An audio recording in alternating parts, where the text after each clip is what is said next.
તો hello guys, આપણે standard 10ના મેથ્સમાં સ્ટાન્ડર્ડ મેથ્સ બેઝિક મેથ્સ બંને મેથ્સમાં ચેપ્ટર 2નો બહુપદીઓ નામનો ચેપ્ટર આવે છે.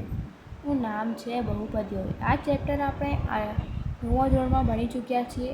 આ ચેપ્ટર 9મા ધોરણમાં એ બીજો હતો અને નવમા ધોરણમાં બીજો હતો અને 10મામાં બી બીજો આવ્યો છે. આ ચેપ્ટર એ 9મામાં બી છે, 10માં બી છે અને આ ચેપ્ટર 11, 12 બધામાં આવે છે.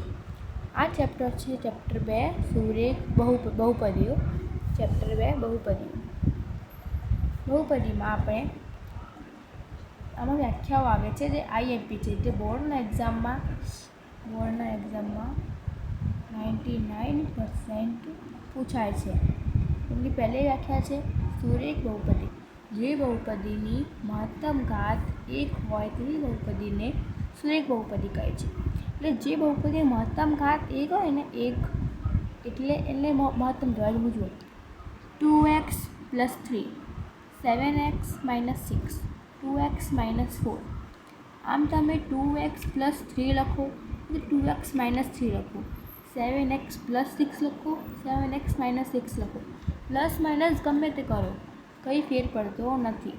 બધી બહુપદીઓ સેમ જ છે, પણ આમાં એક જ શરત છે કે બહુપદીની ઘાત કેવી જોઈએ 1. એટલે તમે અહીંયા 2 કરો, જેમ કે આપણે એક્ઝામ્પલ તરીકે આપણે એમ લખીએ કે 2x² - 1. આમ આપણે સ્ક્વેર છે તો આ બહુપદી આમાં છે ને સ્ક્વેર છે. જો અહીંયા એક ઘાત હોય તો ચાલે. જો આમાં કંઈ છે નહીં એટલે અહીંયા એક ઘાત તો છે બધામાં. જો કંઈ નહીં આપણે એટલે આપણે એક માની લેવાનું. આ બધાની એક ઘાત છે, કંઈ નથી એટલે એક ઘાત તો હોય જ. ત્યારબાદ આવે છે દ્વિઘાત બહુપદી. દ્વિઘાત બહુપદી એટલે જેની ઘાત 2 હોય એટલે દ્વિઘાત બહુપદી. એવી બહુપદી કે જેની ઘાત 2 હોય. તો જુઓ, જે બહુપદીની મહત્તમ ઘાત 2 હોય તે બહુપદીને પદી કહે છે. દ્વિઘાત બહુપદીમાં એક્ઝામ્પલ તરીકે x² + 3x + 5, 4x + 3x² - 2, 5 - 4x + 2x². આ આપણે આ મહત્તમ ઘાત 2 છે ને, આ તમે આગળ રાખો, વચ્ચે પાછળ રાખો નહીં પડે. બસ આમાં શું છે, જો આની ઘાત 1, આની ઘાત 1, આની ઘાત 2. તો મહત્તમ એટલે મોટા મોટી.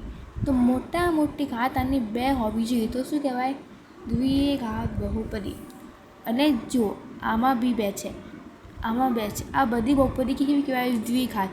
ભલે આમાં આગળ છે, આમાં વચ્ચે છે, આ પાછળ છે, આમાં ક્રમથી કોઈ લેવો દેવો નથી. આમાં તમારે આ જોવાનું છે કે ઘાત મહત્તમ હોવી જોઈએ 2. આમાં બી મહત્તમ ઘાત 2, આમાં બી મહત્તમ ઘાત 2, આમાં મહત્તમ ઘાત 2. પ્લસ માઇનસ ક્રમ કંઈ નહીં જોવાનું. પણ જોવાનું કેટલું કે આમાં મહત્તમ ઘાત મોટી ઘાત હોવી જોઈએ 2. સમજી ગયા? ક્લિયર? ચલો હવે આગળ વધીએ. ત્રિઘાત બહુપદી એટલે જે બહુપદીની મહત્તમ ઘાત 3 હોય. 3 બહુપદીની ઘાત હોય એટલે એ બહુપદી કેવી કહેવાય? ત્રિઘાત બહુપદી. એ બહુપદીમાં 3 એટલે 3નો અર્થ થાય છે 3, દ્વિ એટલે 2 અને સુરેખ એટલે 1. પછી આપણે આને એમ બી લખી શકીએ એક ઘાતી બહુપદી. એને એમ લખાય છે એક ઘાતી બહુપદી. બીજું નામ છે. પછી ત્રિઘાત બહુપદી. એમાં એક્ઝામ્પલ તરીકે જુઓ, x² + 7x² - 2x + 4, 2x² + 2 - 4x, એ 4x છે ખાલી, + 3x². આમાં બી તમે જોઈ શકો છો મહત્તમ ઘાત મેં ભૂલ કરી નાખી છે. અહીંયા 3x³ આવશે. સોરી. હા, તો જુઓ આમાં આગળ મહત્તમ ઘાત 3 છે, પછી 2 છે, પછી એમ 2x છે, 4 છે. મતલબ જુઓ આમાં xની ઘાત 3, આમાં xની ઘાત 2, આમાં 2x એટલે આમાં 1x છે, પછી 4 આવે છે. તો 4 એટલે આમાં બી આમાં x 3 વખત છે, આમાં x 2 વખત છે, આમાં x 1 જ વખત છે, આમાં x છે. એ રીતે આપણે ક્રમ ગોઠવવાનો છે. એમ ચાલે, આપણે એમ લખી શકીએ. આમ ક્રમ તો આમ ચાલે, પણ આખા બહુપદીમાં એવું હોવું જોઈએ કે મતલબ એમાં એક ઘાત ઘન હોવી જોઈએ, એક ઘન હોવી જોઈએ, એક સ્ક્વેર હોવી જોઈએ અને એક એમનેમ હોવી જોઈએ અને એક હોવી જોઈએ સંખ્યાવાળી. જેમ કે જુઓ, આ એક્સ ઘન છે, એક્સ સ્ક્વેર છે, આ એક્સ છે અને આ સંખ્યા છે. આપણે ગમે તે લખી શકીએ. આપણે સ્ક્વેર પહેલાં મૂકી દો, પછી આ 2 મૂકી દો, આ 4x છે 2xની જગ્યાએ મૂકી દો અને ઘન એક્સ ઘનનું છે એક્સ ઘન કરી નાખો. કોઈ ફરક નહીં પડે. બસ ફરક શું પડશે કે આ છે ને 3x, હા ફરક કંઈ નહીં પડે, પ્લસ માઇનસ ક્રમનો કોઈ ફરક નહીં પડે. તમે આમ મૂકો કે એમ મૂકો, ફરક તો કંઈ પડવાનો છે નહીં. આપણે આગળ વધીએ. સ્વાધ્યાય 2.1 એમાં ક્વેશ્ચન નંબર 1 છે અને 6 આલેખો આપ્યા છે. આ આલેખો આપણે સમજીશું. આપણે એ જોઈએ. આપણે આલેખો સમજીએ સૌથી પહેલાં. આ આલેખમાં શું કીધું છે? મેં ક્વેશ્ચન નહીં લખ્યો કારણ કે મારી પાસે અત્યારે ટેક્સ્ટબુક નથી, એટલે તમે ટેક્સ્ટબુક જોઈ શકો છો. પણ મને યાદ છે કે આમાં આપણને કીધું છે કે પી ઓફ એક્સ, મતલબ આપણને પી ઓફ એક્સને શૂન્ય શોધવાનું હોય ને, એવું જ કીધું હશે કે વાય અક્ષ પર પી ઓફ એક્સના શૂન્ય શોધો. હા ને? હા, એ જ ચાલશે. પછી આપણે જોઈએ પહેલું છે. પહેલાંનો આલેખ આવો છે. આપણે એ સમજવું જોઈએ કે આપણને આમાંથી શું શોધવાનું છે અને કેમ શોધવાનું છે અને કઈ રીતે. આપણે જોઈએ આમાં શું કીધું છે કે શૂન્ય. તો આમાં કૌંસમાં શું આપ્યું છે આપણને? પી ઓફ એક્સ. કૌંસમાં શું છે? પી કૌંસમાં એક્સ છે. તો આપણને શોધવાનું એક્સ અક્ષ. આ અક્ષને એક્સ કહેવાય, આ સાઈડ એક્સ ડેશ કહેવાય, આ વાય અને આ Y dash. X dash Y dash એ વાયને એક્સ ને વાય. આ પહેલું ચરણ, આ બીજું ચરણ, આ ત્રીજું ને આ ચોથું. Plus plus, minus plus, minus minus, plus minus એમ આવે છે. પ્રથમ ચરણમાં કેવા આવશે? એક્સ અને વાયનો ચરણ કેવો કહેવાય? Plus plus.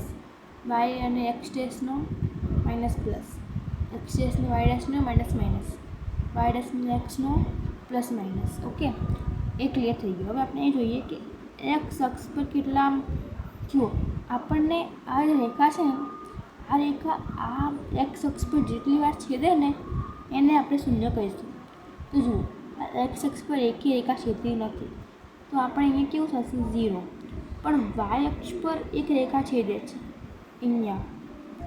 અને તો આપણને કીધું કે વાયના શૂન્ય શોધો, તો વાયના શૂન્યમાં આપણને જો કૌંસમાં અહીંયા વાય હોય ને તો અહીંયા 1 આવે 0ની જગ્યાએ, અને અહીંયા આપણને એક્સ અક્ષ છે એટલા માટે આપણે અહીંયા 0, કેમ કે અહીંયા એકની લીટી છે નહીં, એટલે આપણે અહીંયા 0 લખીશું. પછી જુઓ, અહીંયા જુઓ તમે, આ વાય અક્ષ છે ને, અહીંયા જો વાય અક્ષમાં બી 1 છેદે છે, અહીંયા આ એક એક્સમાં 1 છેદે, તો એક્સ બી 1 આવશે ને વાય બી 1 આવશે. આપણને અત્યારે એક એક્સ પૂછ્યું તો આપણે એક્સ લખીશું. ઓકે, એક્સમાં વાય બી આવી શકે છે, એ કોઈ ગેરંટી નથી.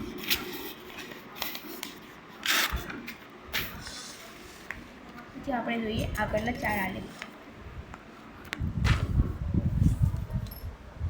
હા, આગળના 4 આલેખોમાં શું છે?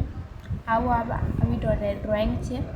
એમાં એક્સ અક્ષમાં એક અહીંયા છેદે છે, બીજો એક અહીંયા છેદે છે, આ લીટીમાં આયરો, ત્રીજો અહીંયા કેટલા થશે? 3.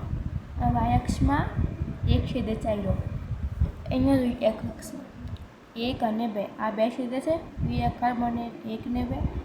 વાય અક્ષમાં છેદે છે કેટલા? વાય અક્ષમાં છેદે છે 0 લખવાના વાયામાં આવે તો. અહીંયા પી ઓફ એક્સ પૂછ્યું છે આપણને.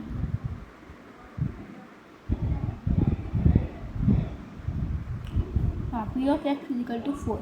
કઈ રીતે? એક અહીંયા 2 3 4, 1 2 3 4. અહીંયા જોઈ લો તમે, પી ઓફ એક્સ કીધું છે, એક્સ 1 2 3.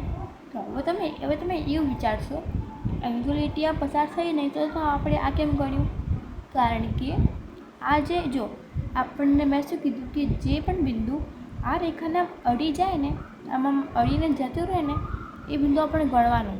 અને આ રેખામાં તમે જોઈ શકો છો કે આ બિંદુ એ અડીને જાય છે, આ લીટીને એકદમ અડી ગયું છે. તો આપણે એમ કહી શકીએ કે આ એક્સ અક્ષ પર 1 2 3 કે એને પસાર થઈ ગયા છે, એટલે એ 3 બિંદુ તો આવશે જ અને વાય અક્ષમાં 1 બિંદુ આવશે.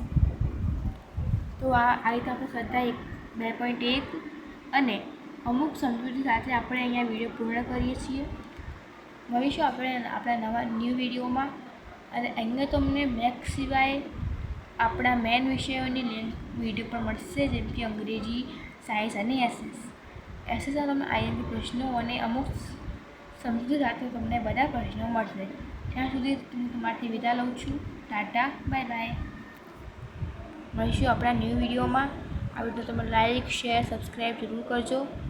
ત્યાં સુધી મળીશું નેક્સ્ટ વિડીયોમાં. બાય, થેન્ક યુ, ધન્યવાદ.